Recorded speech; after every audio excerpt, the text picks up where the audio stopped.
So whenever you want to start, it's all yours. Okay, yeah, 6 o'clock. So we'll call the meeting to order. Do we did pledge last time? Are we going to do that? We don't have a flag, do we? Okay, good. Thank you. No. We don't have a Okay. flag, do we? I guess. I have a flag. Good. Thank you.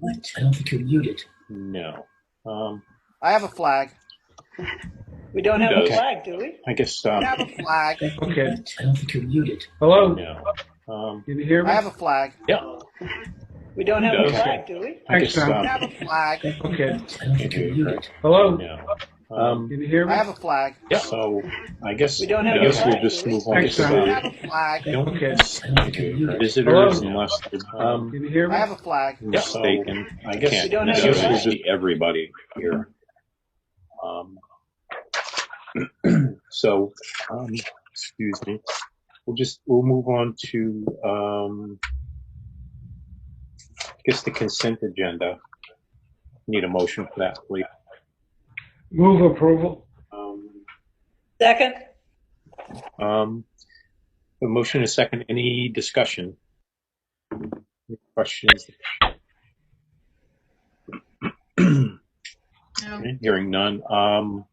All those in favor? Aye. Aye. Aye. Opposed? And abstain. The motion carries.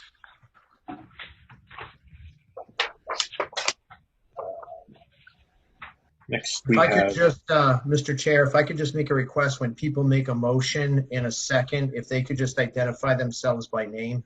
Yes. Yep, absolutely. on the motion. And I No. second. Marcia? Marcia. Thank you. And I guess, Mr. Chair, excuse me, I have Yeah. a question on the service financial report. okay. We are almost 72,000 in the hole. Is that because of all the free meals we're giving out? Just a quickie. No, we're not. No. So we're still waiting on reimbursement from the state for about 2 months. Oh, okay. Having said that, at the end of the year, could we be upwards of 70,000? Yes. Okay. We've been required to keep these individuals employed. Our average business that we're doing right now, or I'm calling it business, but we're serving about 2,500 meals a week right now. That brings in $7,100 a week. Are they? Oop. Are the students paying for them? No. No, right. They're free, right? Yeah, and it's not limited to free and reduced. It's any students in the town. They don't even have to go to our schools. Wow. Okay, thank you. No worries. Okay. Okay. So, Tom, we don't have any correspondence, right? You don't have any? None. Okay. So, Tom, superintendent's report? Sure. We haven't had a whole lot change since our last meeting, which was April 8th. We had an April break in there as well. But I have several updates. Number one, April would typically be the meeting in which we would bring forth curriculum revisions and textbook adoptions and things of that nature. Obviously, that's not happening this year for a variety of reasons. And I'd like Craig to talk a little bit about why and where we are with curriculum and textbook adoption. Sure. Thank you, Tom. So as you recall in the fall, I gave a presentation about a very expanded curriculum revision process that includes going down to the unit level, providing a lot more clarity and focus with our curriculum documents.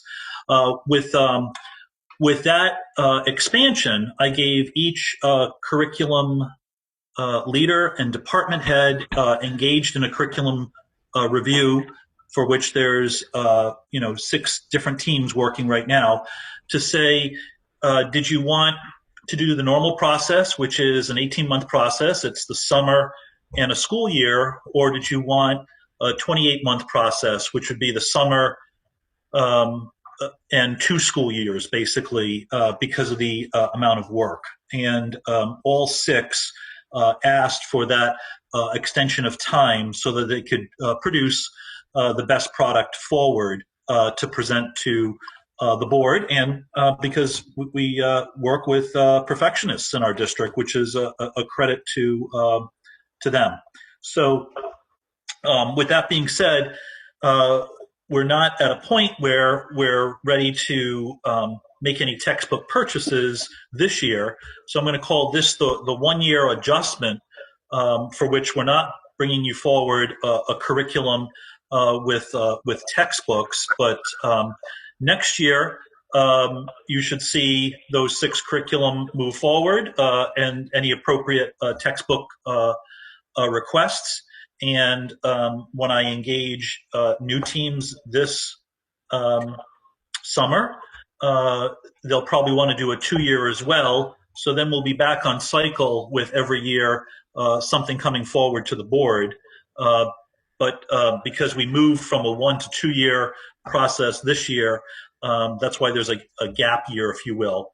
In addition to, it's been a little daunting to run additional meetings beyond the what's now the new normal of distance learning. So to try to release people from that work and get them together to do curriculum work, this spring has really been a non-starter. So I'm hoping to use some summertime work to restart that. With respect to physical education, one of the items that they would like to pilot is for having some trestle equipment. This would really be to expand the movement education, which is really embedded through the Project Adventure equipment that we purchased during the last curriculum revision. So we're going to continue using all of that equipment, and we're expanding one unit, which is more of a circus type of a unit, by buying some trestle equipment to, again, promote problem solving, critical thinking, teamwork, as well as fitness. And so we will be purchasing that. It's going to be shared amongst the 3 schools as one unit that they're going to pilot for next year, so that they can properly write the full units for us as we present that curriculum adoption to you next spring. Thank you, Craig. Any questions for Craig before we move on? Okay, hearing none. Just a couple other updates. Like I said, we met 2 weeks ago with a week of April break in there, but I did wanted to just highlight a few things. We are back in full swing on distance learning this week. We continue to tweak our model based on student and parent feedback. We did do a survey to parents before break, extending through the break on some of their feedback about how it's going at home, and principals are digesting that with their teams and will adjust accordingly. The other 2 things on our plate related to distance learning, obviously, relates to graduation. And I know Mr. Hauser, Ms. Moger, Mr. Samuelson, and others at the high school are hard at work on that. That is a concern of senior parents and senior students, and those types of that type of planning is underway. Obviously, any ceremonies, large mass gatherings, is really going to depend on what the governor's guidance is related to those. There is contingency planning underway that if we're unable for quite some time to gather all together, what would some sort of recognition be? I had a conference call with the New London Day yesterday. They are going to be expanding their seniors coverage. When I say seniors, we're talking seniors in high school. They're going to be expanding their coverage greatly due to probably the lack of any formal ceremony for quite some time, and that information has been passed on to the Waterford High School team. So we'll keep you apprised of that. The other area is in the area of grading, specifically at the high school level. Obviously, during this time, education and instruction looks vastly different, and the Connecticut State Department of Education released a recommendation for districts and strongly encouraged at the secondary level, specifically high school, to really think about adopting some system of pass-fail for courses. UConn's early college experience courses have adopted that model as well. And between central office and the high school team collaborating, we've adopted a system at Waterford High for the fourth quarter of pass with distinction, pass, and fail, which is really an incomplete. We really want teachers to be pushing students. It lines up nicely with our continued work on mastery-based learning and standards-based instruction and redo and retakes. I know a concern of parents will be, how does this line up with college expectations if one quarter of the year is pass-fail? Colleges all the way up to including Harvard, for example, recognizes the extraordinary circumstances. I'm happy to elaborate on that. I know I have the high school administrative team on the line if there were specific questions around grading. I have a quick question, more to do with those students who are having no motivation to get on task and complete lessons and things. Do we have a number of students who may not graduate because they might fail a number of courses by the year? I'd ask Mr. Hauser to maybe comment on that, and specifically maybe how the fourth quarter grading would factor into students who are in danger of not passing. That's a great question. This time of year, we always have a few seniors that we're watching closely and working with closely in any given year. And we've specifically designed this updated grading system so that it actually is a second chance for students who are struggling. Even if they didn't do well throughout the year, there is always an avenue to passing for the course, passing for the year, built into the system that we're going to be rolling out with the faculty tomorrow. And we're actually hopeful that, it may be sort of that lifeline for kids who may think that they are beyond success in a class, to realize that as long as they get back on track and stay focused and put in a solid effort, there is an avenue to success for all of them.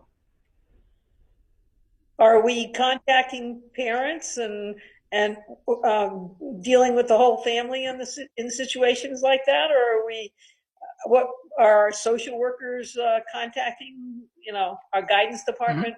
That is primarily the school counselors. They're doing an awful lot of outreach. They are in meetings every day. They are Zooming or meeting, depending on which format they like better, with kids and parents for anyone who does not seem to be getting into the swing of it and understanding what the expectations are, or just anyone who's struggling with it. They've been booked solid every day with meetings going on with kids and parents to make sure people are able to be successful and are, working to their potential. Thank you, Andre. Amanda, you had a question? So what do you do in the case of families who have children who literally are busting their hump at home, doing all their work, up all night, doing tons of work? I'm talking like myself. I definitely want my children would be devastated if she was told, okay, we're not going to give you an A+, we're just going to give you a pass. Is that like an option for some kids, or what? I don't know. Well, that was actually an important consideration, is what will this do to GPAs, to class rank, things like that.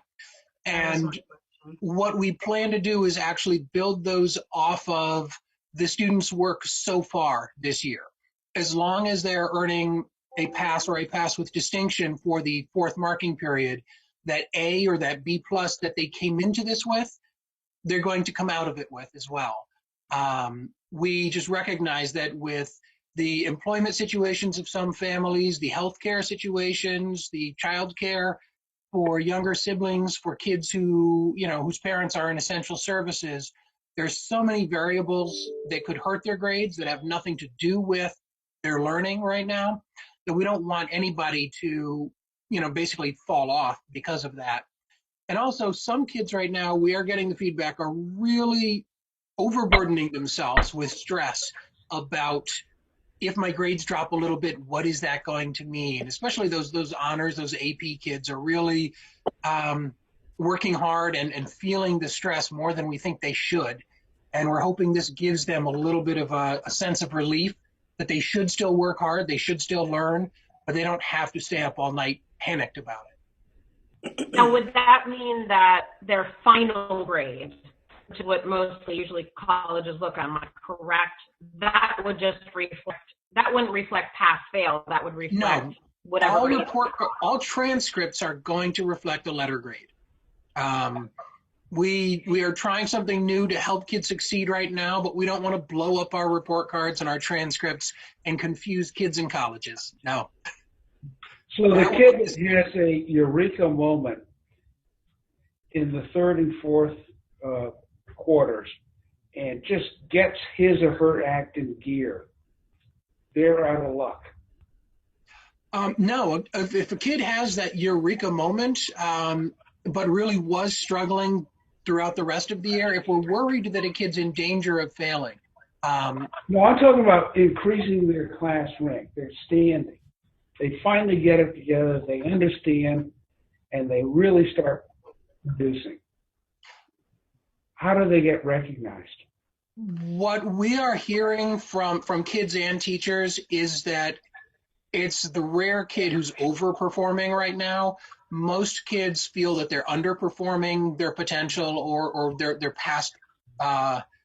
But I understand that's the majority. But what about the kid that is outside that narrative? How does that child get recognized? Well, I think we had a lot of discussion around that. Greg, this is Tom speaking. And while many districts may have been adopting straight pass fail, we wanted to do the pass with distinction to recognize those students who are, quote, passing with distinction. I understand your point about the student who has the eureka moment, but we had to balance that with the high achieving student whose parents both may be first responders and they're taking care of 3 of their siblings and they're stressed out, and should they be penalized? So it's balancing the priorities of penalizing versus rewarding, which is why the fourth quarter will count towards the overall grade in the course, even though it's pass, fail, and with distinction, and they'll get a traditional grade.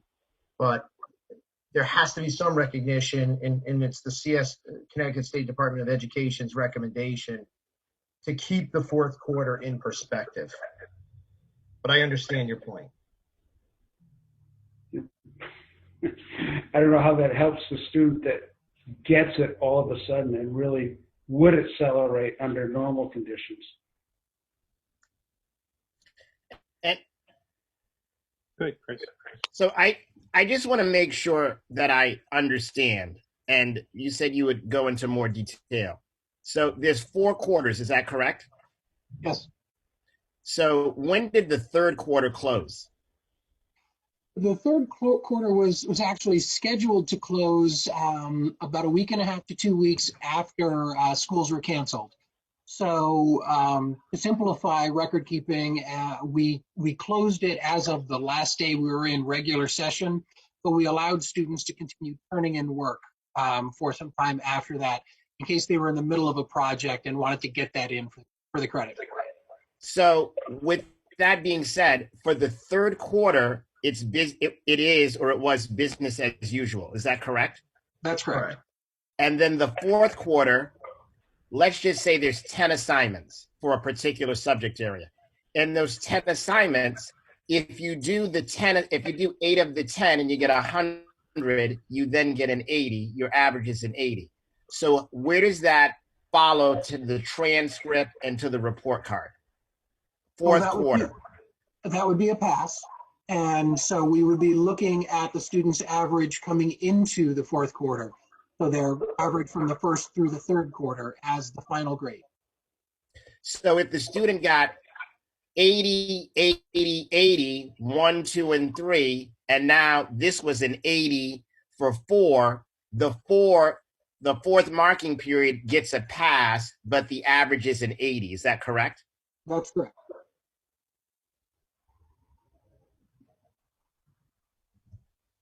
Thank you. You're welcome. So we're going to roll that out to parents and students in the coming days. Timing wise, it may even be tomorrow or early next week. That really falls under the high school. So thank you, Mr. Hauser. The only comment, Tom, that I would add is that if there's any way that you can provide a pathway for the student that really gets motivated, so that their motivation, although it's come late in the year, gets rewarded, that would be helpful. Or in addition to that, could the student have the option to get the numerical grade if they, to Greg's point, could the student have the option to get the numerical grade if they've worked so hard and they want to get that grade? Because it is possible or plausible that that kid, the exception to the norm, wanted and is counting on that grade. And it seems like now he or she's being penalized because of it if they're not given or able to have the option.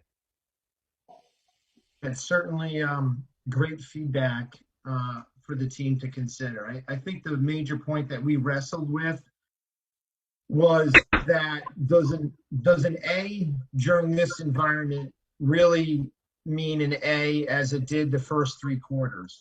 And I think what the Connecticut State Department of Ed came out with said in higher ed, all the state universities, including UConn and UConn EC classes, is that we are in a different environment, and to treat this as a traditional, same as we treated the first 3 quarters, was not recommended. But I think all the comments from the board certainly bring up valuable feedback that if there is, that rare occasion of a student that we perhaps take that into consideration. And I certainly will. I just like to make one comment, and I appreciate the fact that the eureka moment of one or two students coming forth in the last quarter, but you've got to realize there are 75% of the year is being graded on a grade level basis, and we're only talking 25% of the year counting for a pass fail, and it's not going to count on their class rank or anything. But I don't think the 25% is going to, even if they got an A+, is going to have that much effect compared to the other 75%. If you just look at it statistically. So, Mr. Hauser, I asked this question. If you're the Val or you're the Sal, what's the point spread? What's the difference of those points for those top 5 kids? Do you follow me? Like if the kid's going to some institution based on a scholarship, based on Val Sal, to Marcia's point, that fourth quarter, that 25%, that's a $30,000 swing. That's a $120,000 swing for a kid or for a family. I think, Chris, what's important is how Val and Sal is treated on a normal senior year. And by this time, maybe Andre can talk a little bit about that it would not be impacted necessarily by the fourth quarter. Our valedictorian and salutatorian, as well as the GPA and class rank that are sent out to colleges for all of our seniors, are based on their grades through the first semester of senior year. So those are already locked in place. And that's the case on a normal year. But I think we appreciate the feedback. I think you bring up some very valuable points for the high school administration and Craig and myself to consider, that if there is a student who is excelling in this environment, perhaps, that there be some consideration looking at that on a case-by-case basis, perhaps. How would you do that, though, in terms of treating the other students?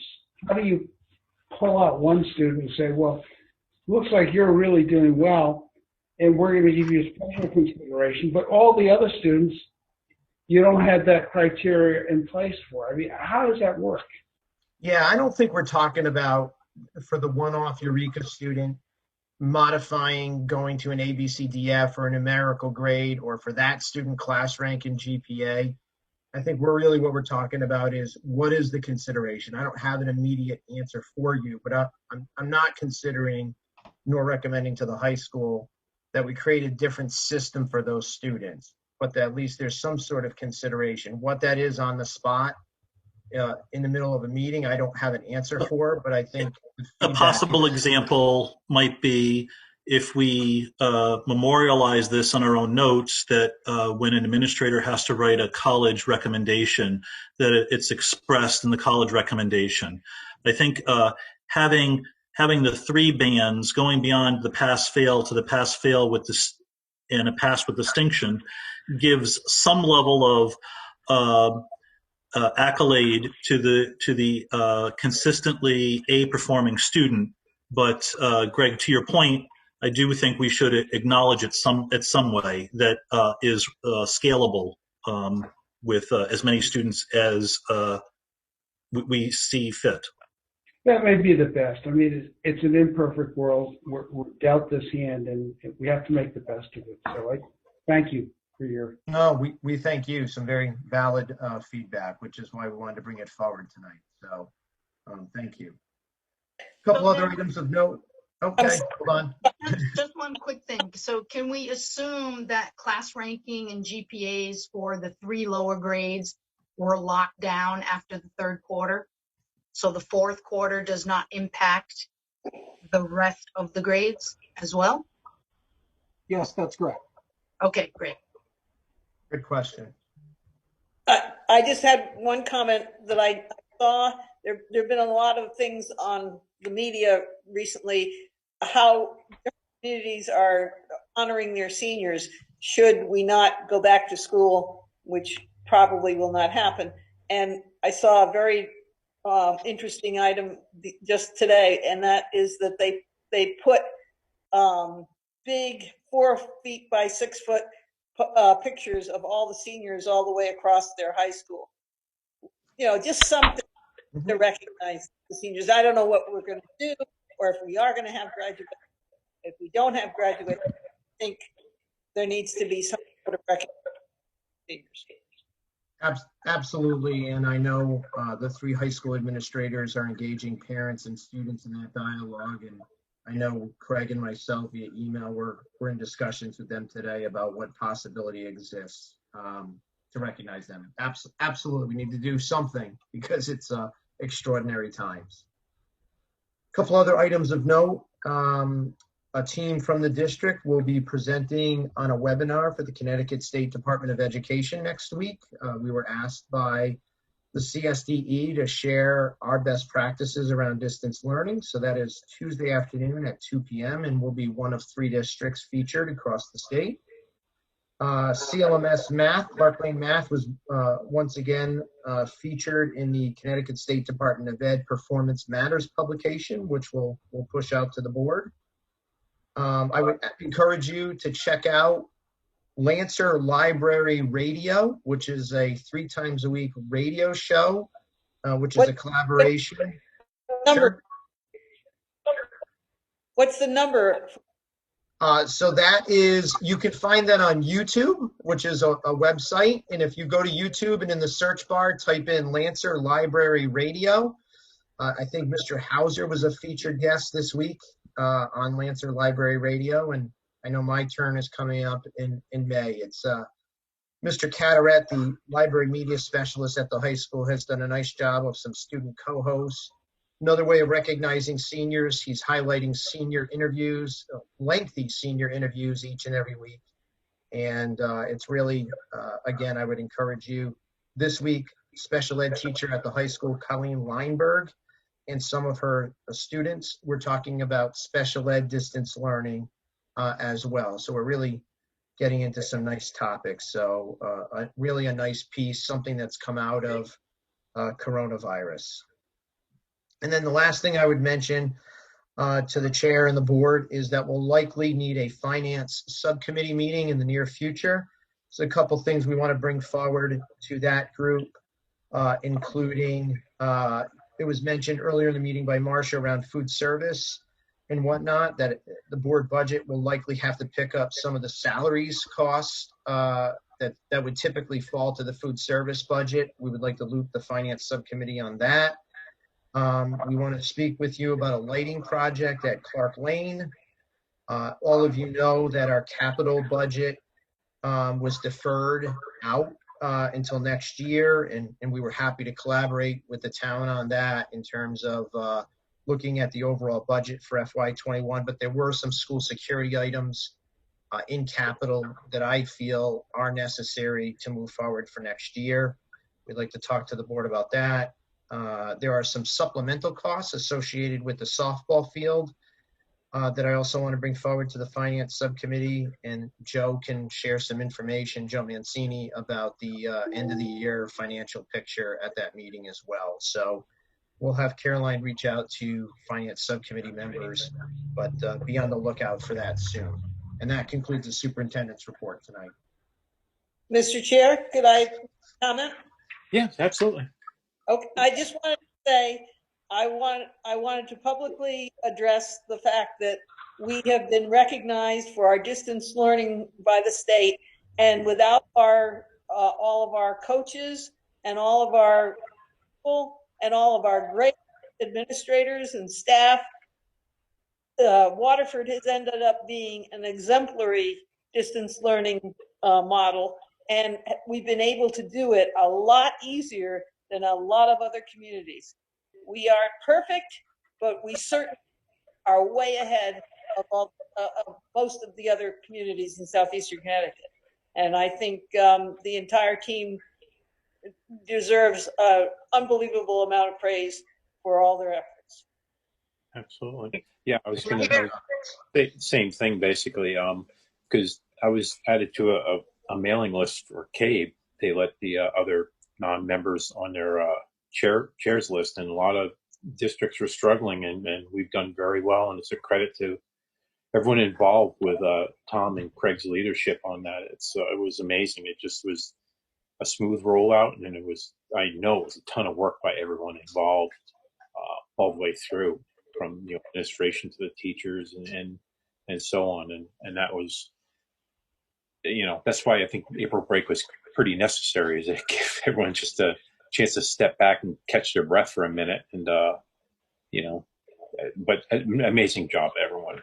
Absolutely.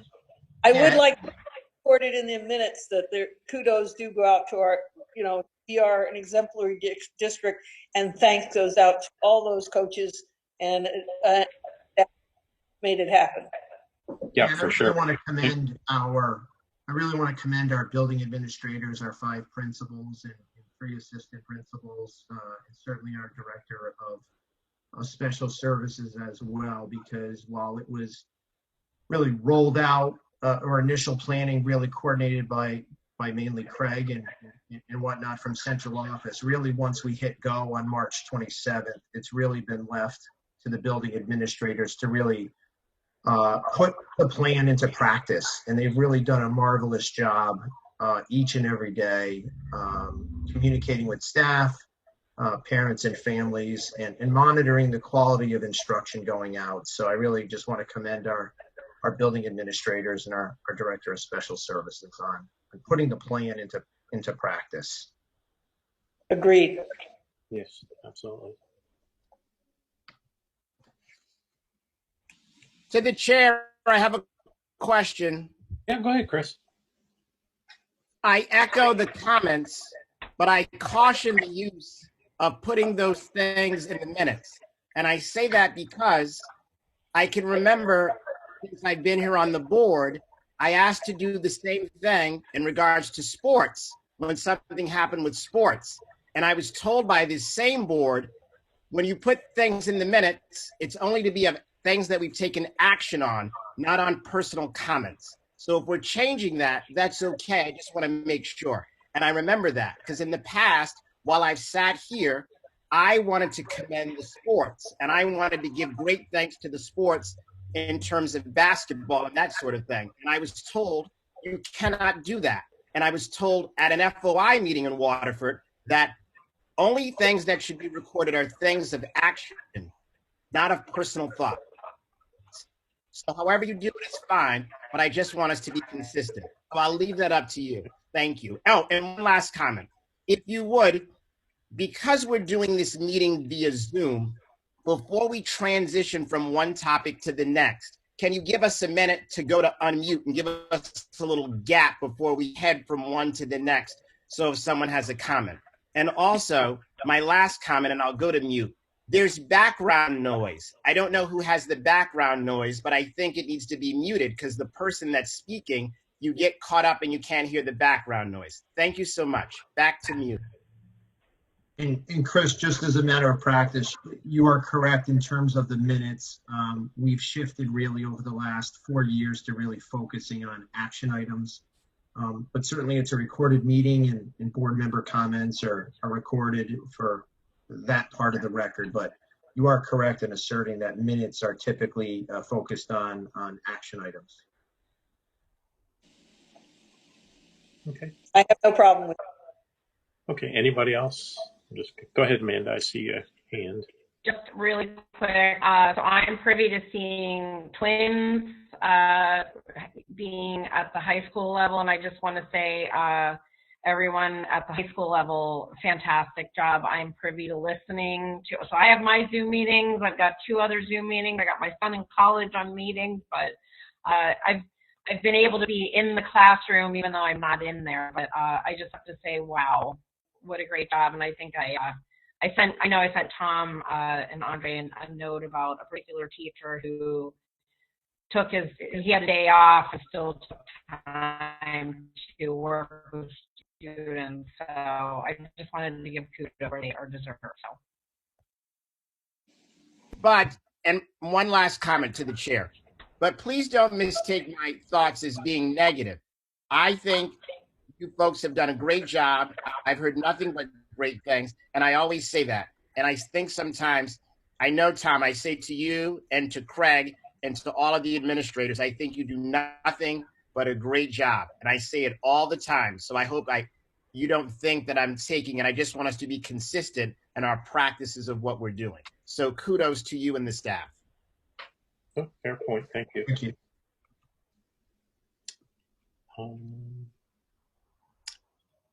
Don't see anyone else waving, so. So that wraps it up for the superintendent's report then. So unless there's anything else, we'll move on to the committee and committee reports. So first up is the Board of Ed committee reports. I don't know if Marcia or Greg want to talk about their meeting today at all, the policy committee.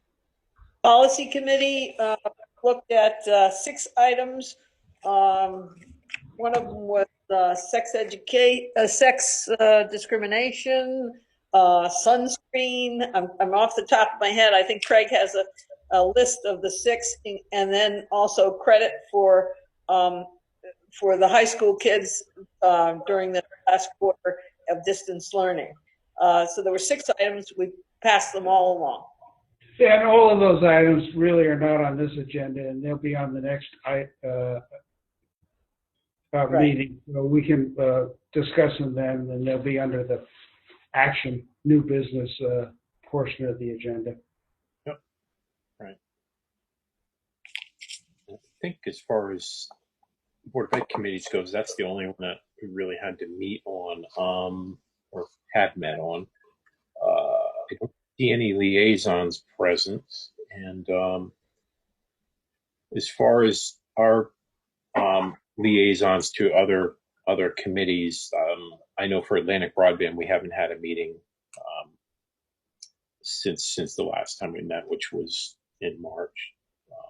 I don't know if anyone else has anything. Chris, go ahead. Learn's been meeting, and Tom could probably jump on this train, but they're going to have 2 new principals that they're going to plan to announce. We have a board meeting. We have an executive committee meeting tomorrow, and I think a board meeting next Thursday. But Learn's on the search for a new principal at RMMS in New London, as well as Marine Science. They've done interviews, and they plan to present to the board within the next week 2 candidates to announce. Learn's been hosting the attendance to have meetings in regards or in terms of this COVID thing. So I don't know if Tom wants to speak to that. And there's been a lot of calls that the state has had with the commissioner and with the governor, with school superintendents and board chairs. And to the chair, I don't know if you want to speak to that, but there's been a lot of activity and conversation to Tom's point about grading and about being consistent in the district and in the state with what we're doing. Tom, maybe you want to talk quickly about what's been happening with the superintendents and those meetings, just to give people a little broad's eye view. Sure, happy to do that. Yeah, Learn has been really a cornerstone of the region. We were having weekly, they're now bi-weekly, every other week, superintendent meetings on Thursday afternoons at 2 o'clock. The topics today, grading, graduation, those were the 2 main ones. Additionally, there was some talk about, where everybody's budget and budget process was at. Those have been extremely helpful. The Commissioner of Education in Connecticut has been hosting superintendent calls. We had one yesterday. No official announcement beyond May 20th yet. We would expect that whatever the decision is to come in the coming days. But one of the things the Commissioner, related to Chris's role at Learn, is the governor has formed a reopening task force. Education is obviously a part of the state reopening, and Commissioner Cardona has asked the 6 RESCs, Learn is our RESC, to form a regional task force that would give input to the state task force. So there'll be a Learn regional reopening task force. I think there's 1 superintendent, a couple of principals, some parents, things of that nature, some teachers, obviously, as well. But Learn has definitely been a cornerstone in terms of organizing things in the region during this time.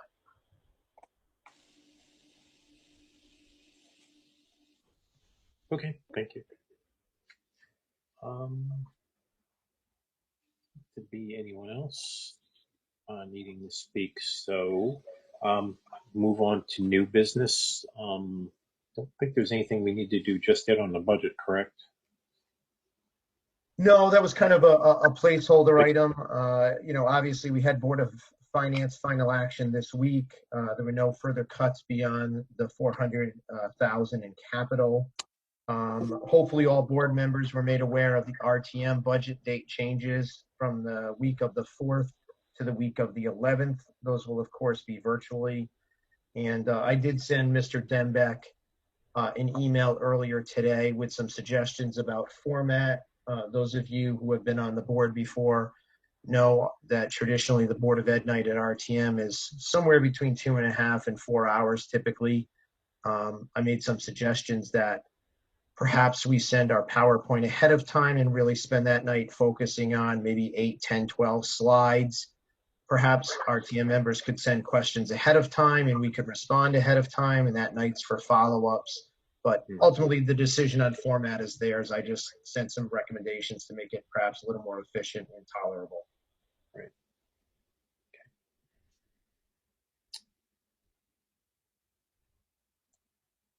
Looking around here, make sure we're good. So no action is needed there. We can move on to 6B, which is graduation date. Take that one, Tom. Yeah, sure. Typically every April by board policy, the board kind of approves the calendar for the remainder of the year and sets the graduation date, whatever that may look like. And June 18th, based on snow days pre-COVID-19, would put us at June 18th. Okay. With that, I'll take a motion if someone could read that for me, please. for us. Marcia, that the Go ahead. Waterford Board of Education approves the revised 2019-2020 school year as presented and approves the Waterford High School class 2020 graduation date of June 18th, 2020. In a second, please. Amanda. Okay, thank you, Amanda. Second. I was having difficulty with the audio on that one. I was too. Okay, so it wasn't.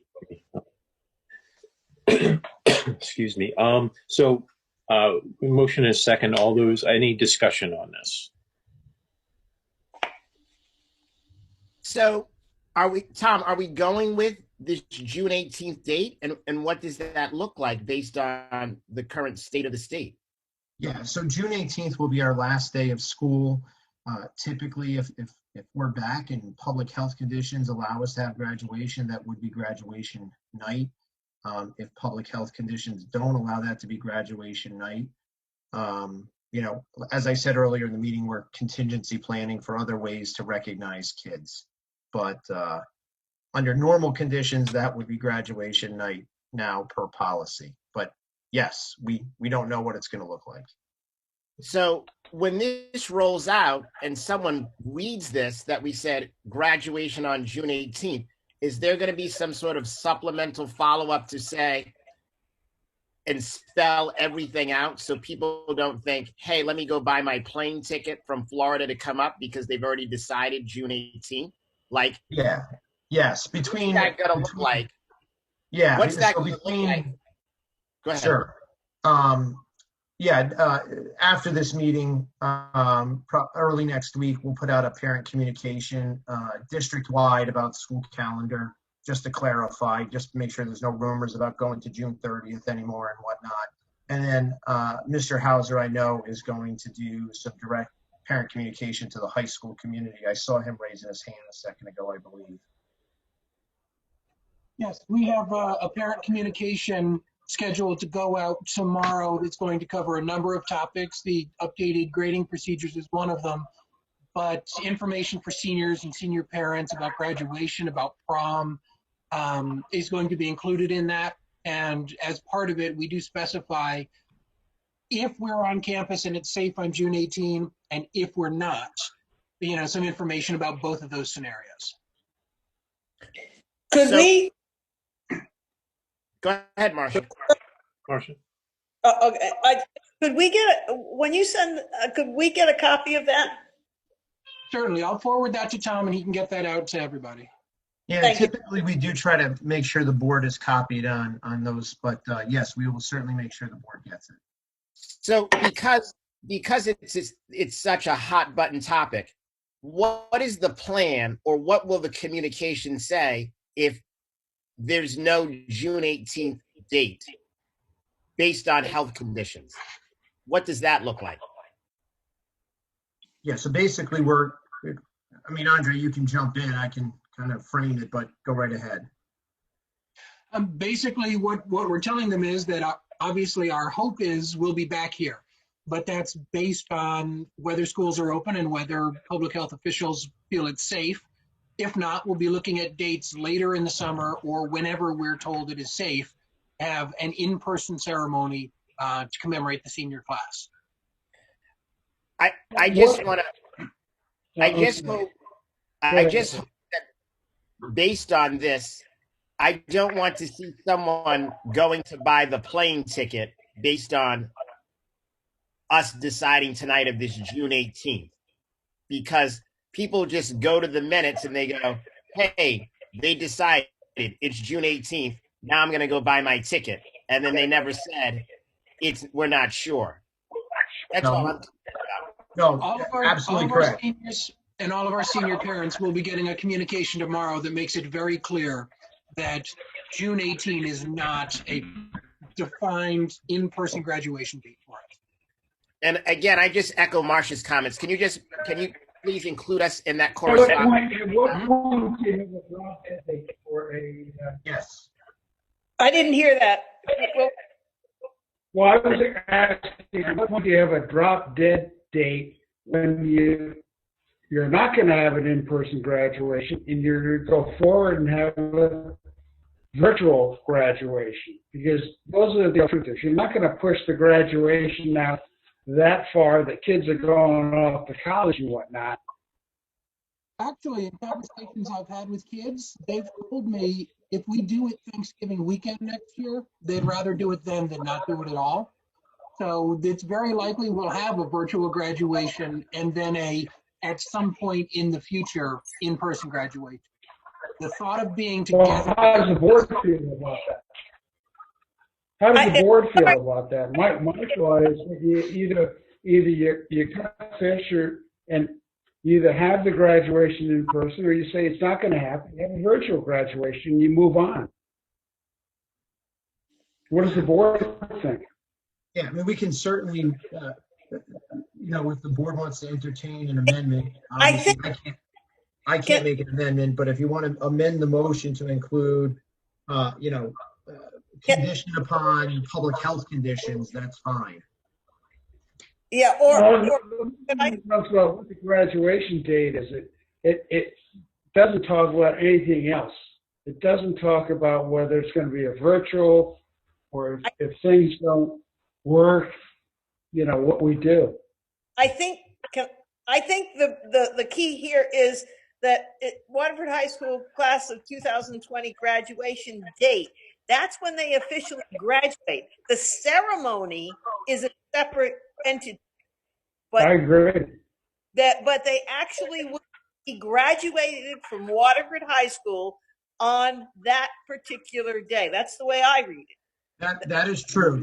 The diplomas will be, I don't know if the right word is issued, conferred, whatever, but yeah, they'll have their diploma June 18th. I mean, they will be graduates. And school will be over for every Waterford student on June 18th. However, several are a different story. So, and I agree with Marcia and Greg.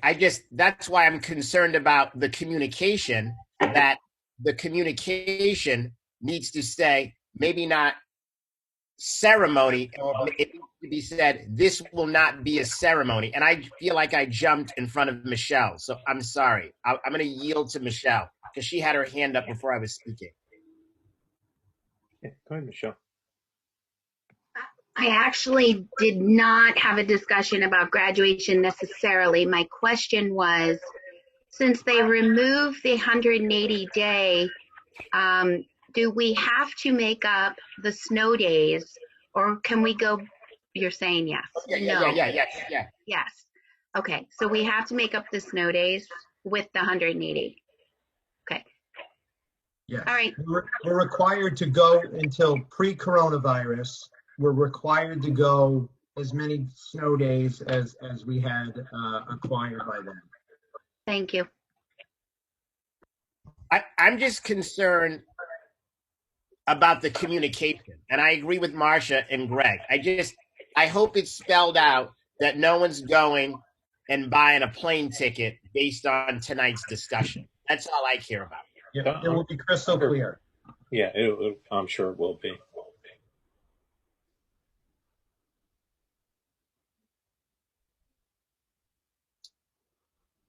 It doesn't look like anyone, unless anyone else has anything to. Did we have a second on that? I'm sorry. We did. Okay. With that, we have a motion and a second. We'll move it to a vote. All those in favor? Aye. Aye. Opposed? Abstain? Oh, sorry. Amanda, that was opposed? Would you have a question? Sorry, we have massive lag time here. I was just going with the yay. So. We can't hear me. Yeah, there's some audio problems there.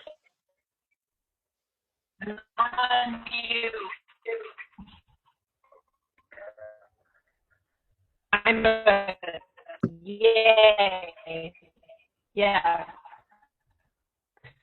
Can't hear you, Amanda. It sounded like she said she was voting for it. You can type it in the chat if it's not too long. Yeah.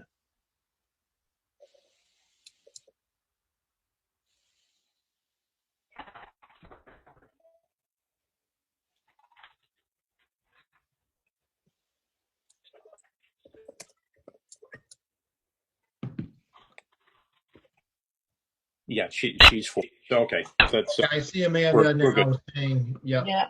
Yeah. good. So okay, so we're all good on that then. For now, and then as you know, the communication will be perfectly clear on the details on that. Basically, we're marking the last day of school. So we'll move on to the next piece, which is a review and possible action, non-renewal of long-term substitute. This is something we typically ask the board to do annually. These are not performance issues. These are people filling in roles, either for people that are out or positions that the board added this year. And because of posting requirements and everything else, we non-renew these folks. Could I make a comment on that, please?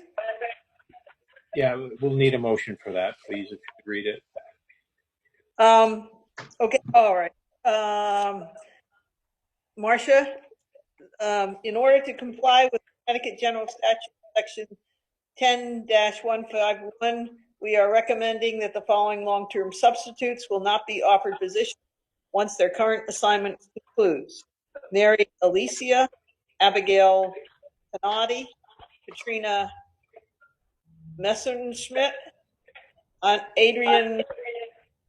This action is a lack of an available position related to a staff reduction on consideration school district in the school district's budget for the 2020-21 school year and not due to performance.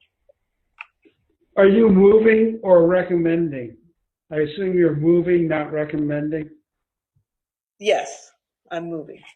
That's what Craig, is that what you asked for? A motion? Yes, I did. Yes, I did. Thank you. So we'll need a second for that, please. Joy, Second. second. Okay, Joy. Just Now a point of clarification, I'm wondering if she read executive content and not Yeah, she did. Yep. Oh, sorry, guys. I'm She did. sorry. I thank you, Greg Benoit. I read the wrong statement. I'll go back. Forget that. New motion No, don't. that the Waterford Board of Education contracts of employment of Mary Alicia, Abigail Katrina Messerschmidt, and Adrian Swanson are not to be renewed for the following year upon their expiration at the end of the 2019-2020 school year, and that the superintendent of schools would advise such persons in writing of this action. Okay, and now we'll take Joy a second. seconds again. Okay. Thank you for catching that. Now I Hang on, have Chris. Greg, Amanda switched phones. Whoever Yeah. the host is, oh, she's in. She needed to be let in. Sorry. I I'm see her. sorry. Yep. No, thank you. Sorry. Okay. Terrible connection on the computer. Terrible. Sorry. Oh, no problem. We have a motion and a second. Is there any discussion on this at all? Marcia, may I speak? Yeah, Okay, my concern, and I understand, they're temporary workers. We need to let them know. But are we reducing our force for the next school year? Because I looked at enrollment on page 96 of our budget. I looked at the enrollment figures, and we're not reducing our staff, are we? Correct. The board approved budget does not reduce staff. Okay. Yeah, Marcia, just to clarify, when we hire a long-term sub, we kind of have an abbreviated hiring process. So by terminating their contract, they could still apply, but we want to have a much more robust hiring process for when we give full-time positions. Thank you for that explanation.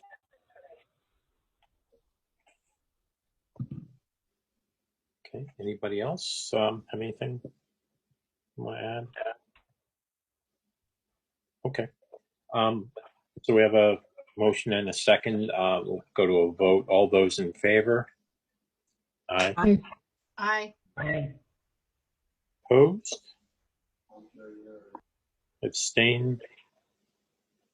Okay, the motion carries. Next up is adjournment. I need a motion for that, please. So moved by Joy. Second, Pat. Thank you. I assume there'll be no discussion. All those in favor? Aye. Aye. Opposed? And abstain. Motion carries. We are adjourned. Thank you, everybody. Thank you. Bye-bye. Bye. Bye-bye. Thank you, everybody. Have a good night. You too. Thank you.